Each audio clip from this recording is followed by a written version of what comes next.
we are trying to give publicity to ministries' activities, and it is inevitable that some such publicity should be given because ministers are in charge of the government, but one abroad does not get the real idea of what is happening in the country.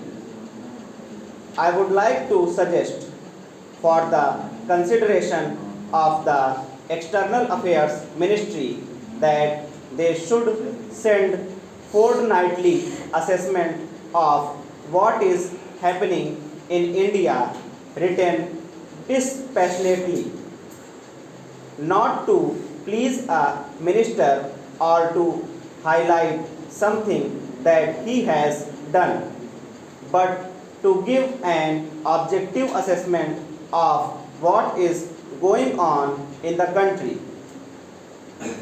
In the old days, when the British government was in existence, such fortnightly reports used to be sent by various state governments, and I think a beginning can be made in that direction in this matter.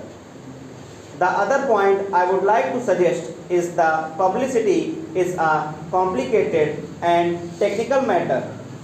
The Foreign Service, as it is constituted today, does not have sufficient training in publicity. The Estimates Committee, which went into the demands of the External Affairs Ministry, mentioned about the methods of training which have been adopted. But since our Foreign Service men are not trained, publicity work, and one sees, for example, that a lot of confusion has arisen in the United States over Ambassador Nehru's statement.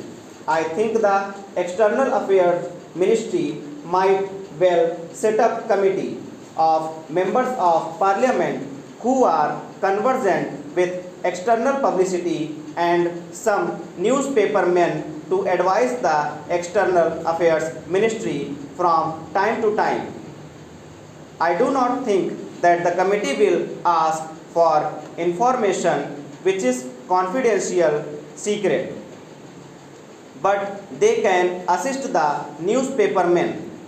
There are a handful of competent men who would be willing to serve on the committee and in an advisory capacity. They would be able to tell the External Affairs Ministry what should be done in order that our news publicity abroad is better. I might mention also that the Estimates Committee had recommended the creation of cultural cell. Sir, to my mind, we have also to be clear in our mind regarding the objective of rural industrialization. Do we mean to have only diversification of rural economy, and are we going to have rural industrialization only in order to give some help to those who find themselves unemployed during a certain period of the year? Are we aiming at utilizing local resources and meeting local needs through diversification of rural economy, or have we a more fundamental objective in mind when we are trying to industrialize the rural areas? Without this, I am afraid rural industrialization will not be possible.